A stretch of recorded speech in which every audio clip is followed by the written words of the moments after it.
ভিডিওতে যদি ভিউ আসে, ধরেন আপনার একটা ভিডিওতে অটোমেটিকলি 20,000 ভিউ অটোমেটিক হয়ে গেছে, দেখবেন ওখানে ওই ভিডিও থেকে আপনাকে ম্যাক্সিমাম 200-250 সাবস্ক্রাইবার আসবে। আমি গ্যারান্টি দিয়ে বলতে পারি ওই 200-250 মানুষ আপনাকে সাবস্ক্রাইব করে না, এটা ইউটিউব থেকে দেয়। বুঝতে পারছেন? আপনার ভিডিও যদি কেউ দেখে সেই আপনার সাবস্ক্রাইবার হয়ে যাবে, ফুল ভিডিও দেখবে। আপনাকে লাইক করেন নেই সমস্যা নেই, কিন্তু সে সাবস্ক্রাইব হয়ে যাবে আপনার। পরবর্তী ভিডিও যখন পোস্ট করবেন তখন তার কাছে সাজেস্ট করবে ওই ভিডিওটা, যে আপনার ভিডিওটা প্রথম দেখবে। আপনার ভিডিওতে যত বেশি ভিউ হবে তত আপনার সাবস্ক্রাইবার বাড়বে।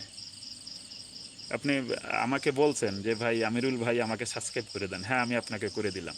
আপনি কি দিনের ভিতরে, আপনার দিনে 1,000 বা ধরেন 100 সাবস্ক্রাইবার আছে, আপনি কি 100 মানুষকে বলছেন যে ভাই আমাকে সাবস্ক্রাইব করে দেন, আমাকে সাবস্ক্রাইব করে দেন? বলছেন?